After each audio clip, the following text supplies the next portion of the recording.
সামনে মনে হয় কিছু একটা হয়েছে। ভাই কি হয়েছে? অপারেশন করার জন্য টাকা লাগবো, ব্যাংক থেকে টাকা তুলছিলাম ভাই। এক ব্যক্তি আইসা বলে আমার সাহায্য করার জন্য তাকে রিক্সা করে টাকা নিলাম, হঠাৎ করে অজ্ঞান করে সবকিছু নিয়ে গেছে ভাই, সব নিয়ে গেছে ভাই। ওনার মায়ের অপারেশনের জন্য যত টাকা লাগে আমি দেবো, যত দ্রুত সম্ভব অপারেশন করতে বল। মানুষটা সত্যিই আলাদা, এরকম মানুষ এই শহরে বিরল।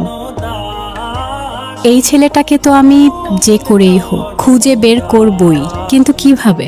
আচ্ছা, ফেসবুকে একটা পোস্ট করি। না না, পোস্ট করা যাবে না, পরে আবার সবাই দেখে ফেলবে, হাজারটা প্রশ্ন করবে। কি করা যায়?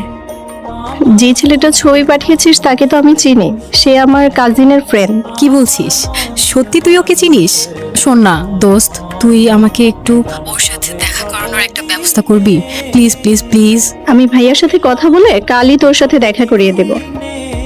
উনি হলো আবির। হাই। হ্যালো। কি ব্যাপার নিশাদ, এখনো ঘুমাওনি? না, এখনো ঘুমাইনি। কিছু বলবে? আসলে আমি চাচ্ছি কালকে আপনার সাথে দেখা করতে।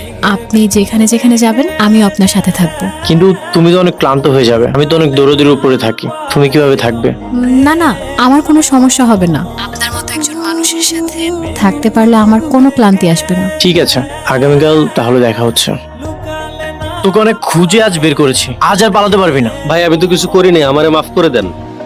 তোকে আমি পুলিশে দেবো। তোদের মতো মানুষের জন্য আজকে আমাদের সমাজের এই অবস্থা। স্বাধীন দেশে থেকেও আমরা স্বাধীনতা পাই না। এই একটা কাজ কর, থানায় ফোন কর আর ওকে পুলিশে দেওয়ার ব্যবস্থা কর। এমন ছেলেকে যদি পাশে পাওয়া যেত, জীবনটা সত্যিই অন্যরকম হয়ে যেত।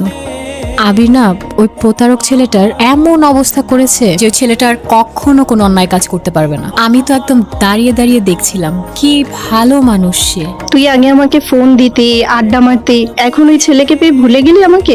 আরে ধুর বোকা, ওরকম কিছু না, তুই তো আমার বেস্ট ফ্রেন্ড। কিন্তু জানিস, আবির ছেলেটা না সত্যিই একদম অন্যরকম। হ্যালো। হ্যাঁ নিশাদ, কেমন আছো? হ্যাঁ ভালো আছি, তুমি কেমন আছো? আমিও ভালো আছি। আচ্ছা, কাল একটু সময় হবে? ভাবছি কোথাও যাই।